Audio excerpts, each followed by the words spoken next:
ಹಾಗೆ ಹೋಗ್ಬೇಕಾದ್ರೆ ಉಂಡೆಕಲ್ಲು ಗುಡ್ಡ ಕಾಣಿತ್ತು. ಆ ಗುಡ್ಡದ ಮೇಲಿಂದ ಬಿದ್ರೆ ಏನಾಗುತ್ತೆ ಫ್ರೆಂಡ್ಸ್?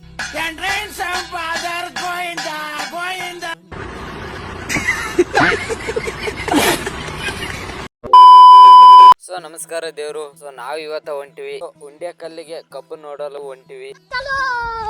ಸೊ ಹಾಗೆ ಹೋಗ್ಬೇಕಾದ್ರೆ ಉಂಡೆಕಲ್ಲು ಗುಡ್ಡ ಕಾಣಿತ್ತು. ಆ ಗುಡ್ಡದ ಮೇಲಿಂದ ಬಿದ್ರೆ ಏನಾಗುತ್ತೆ ಫ್ರೆಂಡ್ಸ್?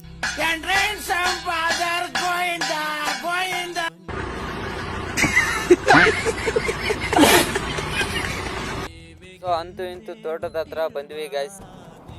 ಸೊ ಇವ್ರದೇ ನೋಡಿ ಗಾಯ್ಸ್ ಆ ತೋಟ. ಹಾಗೆ ಹೋಗ್ಬೇಕಾದ್ರೆ ಅಣ್ಣ ಕಬ್ಬಿನಲ್ಲಿ ಕುಡ್ದು ಹೋಗ್ರಿ ಅಂದ್ರು, ಅದಕ್ಕೆ ನಾವು ಹಂಗೆ ಕುಡ್ದು ಹೊಂಟಿವಿ ನೋಡಿ ಗಾಯ್ಸ್. ನಮ್ ದೇಶ ರೀ, ನಾವು ಕಟ್ಟಿರೋ ದೇಶ ಇದು.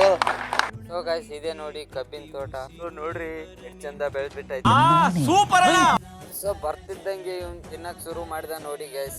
ಆ ಹೊಲ್ದಣ್ಣ ಎಲ್ರು ತಿನ್ರಿ ಅಂತ ಕಬ್ಬು ಮುರಿದು ಕೊಡ್ತಿದ್ದ ನೋಡಿ ಗೈಸ್. ಕೋಟಿಗೊಂದು ಮನೆತನವೋ ದಾನವೇ ಇವರಿಗೆ ಸಿರಿತನವೋ.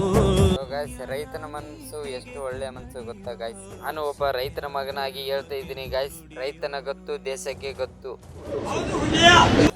ಸೊ ಇವ್ರು ಬಂದ್ಬಿಟ್ಟು ನಮ್ಮ ಮಾಮ. ನೋಡಿದಾಗ ಕಬ್ಬು ಚೆನ್ನಾಗಿ ತಿನ್ಬಿಟ್ಟು ಇವಾಗ ಮನಿಗೂ ಕಟ್ ಕಳ್ಸೋನೆ ಆ ಅಣ್ಣ. ಸೊ ನೋಡಿ ಗೈಸ್ ಕಬ್ಬು ತಿಂದು ಕಬ್ಬು ಮನಿಗೆ ಹೋಯ್ತಾ ಇದೀವಿ. ಸೊ ಮನೇಲಿ ಒಂದು ನಮ್ಮ ಮಾಮ ಅವ್ರದ್ದು ಒಂದು ಕಬ್ಬಿನ ಗಾಣ ಇತ್ತು. ಸೊ ಕಬ್ಬು ಒಯ್ದು ಜ್ಯೂಸ್ ಮಾಡಿ ಕುಡಿದ್ವಿ ಗೈಸ್. ವಿಡಿಯೋ ಮಾಡೋಕೆ ಆಗ್ಲಿಲ್ಲ, ಯಾಕಂದ್ರೆ ಹೋಗ್ಬೇಕಾದ್ರೆ ಕತ್ಲಾಗಿ ಬಿಡ್ತೀವಿ ಗೈಸ್. ಸೊ ಮತ್ತೆ ಮುಂದಿನ ವಿಡಿಯೋದಲ್ಲಿ ಸಿಗೋಣ ಅಂತ ಫಾಲೋ ಮಾಡಿ ಗೈಸ್.